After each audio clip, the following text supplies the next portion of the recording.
So chapter 3, again, solving this. What's the only difference? We've got all the way down to here. We solve this, we times by 3, you minus 4, you divide by negative 2. What's the answer? X is what? Y greater than. Right. Remember, the only difference, the one and the only difference between solving these inequalities with less than or greater than in chapter 2 when we did it with equal signs is you have to pay attention to what you're doing to each side, because if you ever multiply or divide by a negative, you just have to simply do what? Remember to flip the sign. Other than that, they're exactly the same.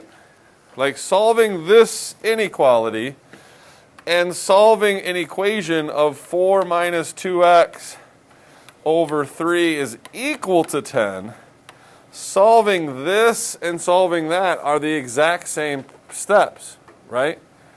The only difference is these you don't have to ever worry about flipping the sign. Those you just got to pay attention to when do you ever flip the sign. That's honestly pretty much the entire chapter right there. We did do graphs. So how would I draw the graph of x is greater than or equal to negative 13?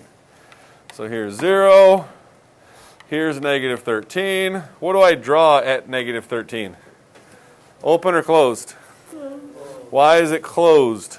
Because there's a line underneath. Because it's or equal to, because it's underlined. If it's not or equal to, you leave an open circle. Which way would I shade? Left or right? Right. Right. So I'd shade everything to the right. That's really it. We did do the compound ones. Like maybe you need to recognize if I said this is the result of stop it. Work. Do your job. I don't like you. Okay.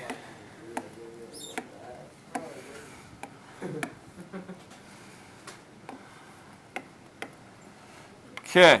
If I said the last test, here's the results of the last test, what would you say? Like, what does this mean? This means everybody has to be greater than or equal to 70. Is this an and or an or? This is an and. X is less than or equal to 95. What does that basically mean, everybody scored?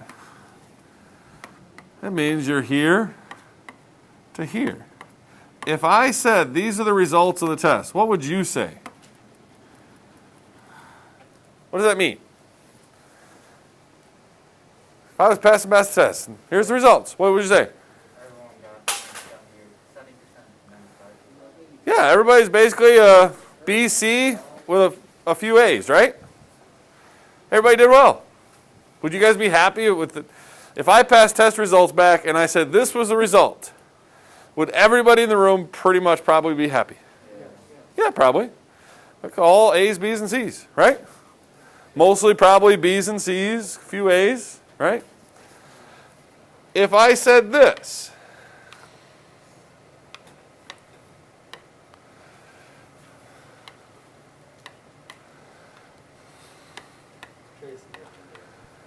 what does this mean?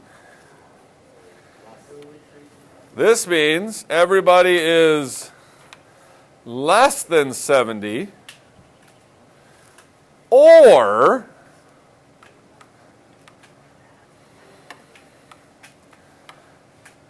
greater than 95, right? What does that mean? Would everybody be happy in this case? If I said this was the test results, why not? Because there's two possibilities. Now there's only two possibilities. You either got an A, Or C or lower. actually that's less than 70, which means basically you're everybody's D's and E's. So it's either all D's and E's or an A, one or the other, one extreme or the other, or pretty much everybody's in the middle. You know, understanding the difference between and or, like to me, that's a big difference. Okay, so you got to be careful with the ands versus the ors. Those are the compound inequalities. Other than that, like that's all of chapter 3. Like remember, chapter 3 worked just like chapter 2, where we started out small and we did some solve the one-step equations. Well, we did one-step inequalities. Then we did multi-step inequalities, where you had to solve problems like this, where you had multiple steps to do, right? And then again, the biggest thing you got to worry about is if you ever multiply or divide by a negative, just remember to flip the sign over. And then we had the compound inequalities. And that was basically the whole chapter right there in a nutshell. There really wasn't anything else in that entire chapter that we talked about. So, because you did the graphing, we showed what the graphs look like. One step addition or subtraction, one step multiply or divide. Now we worry about flipping the sign. Multi-step, ones where you have inequalities on both sides. Again, what happens if you got this?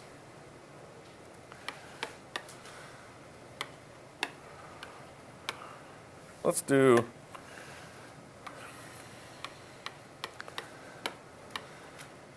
say I gave you this. Let's be careful with this one.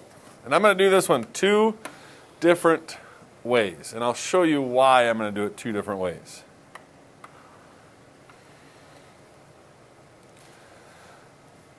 What kind of test is this?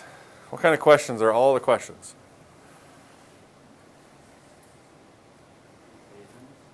No. Multiple choice, right? Okay. A lot of people here would do this. First step, I'm going to 4x. This is not how I would do it, but a lot of people would do it this way. They go, all right, 3 minus 4 is negative x plus 7 equals negative 7. And then they would minus the 7. And they'd get to negative x. Oops, that should be less than or equal to, right?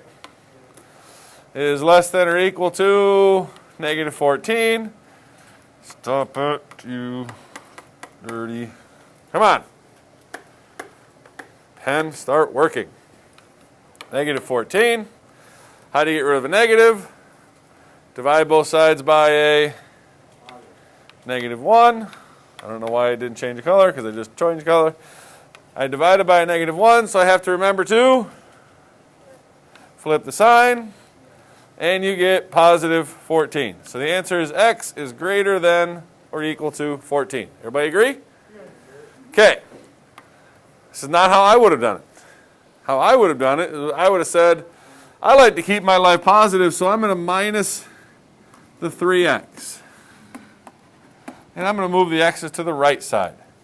I'm not going to flip the sign over because I'm minusing 3x. So now I have positive x over here. Minus 7. Over here I have a 7. I'm going to add the 7. And I get 14 over here. Leave the sign alone. And I get this answer. Are these 2 answers both correct? Yes. Why would I say you should be able to do it both ways here? What if you got this as an answer? I would say this was an easier way to do this problem. Wouldn't you agree? What if you got this as an answer? But this is not located. This is not one of the choices. Then you have to be able to flip it, right? The x and the y, you would flip it over, right? The x and the 14, you'd flop. And if you flip it, you also have to flip the sign, right? So make sure you know how to do that, because if you solve it one way, that answer may not be one of the choices. It might be listed like this as the final choice. Does that kind of make sense? So just be careful with those types of problems of sometimes you may do things one way, and just because it's a multiple choice question, your answer may not be exactly what's there, so you just have to be careful. And I would wonder why it doesn't work. I would be careful with that because the choices here, it might say x is less than or equal to 14. And then choice B might say x is greater than or equal to 14. And that's the problem with multiple choice questions, is I could easily see people pick the wrong one here if they solved it this way, right? They go, oh, 14. That's a less than, so I'm going to go x is less than.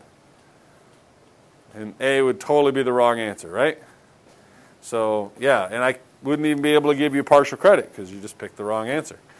So that's the problem with multiple choice, is it's no partial credit. It's either right or wrong. So be careful with your answers. That's it. That's all chapter 3. So has anyone started the chapter 3 review assignment? Is there anything that's popping up on those that you would like me to go over?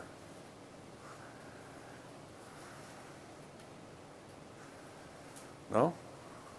Okay.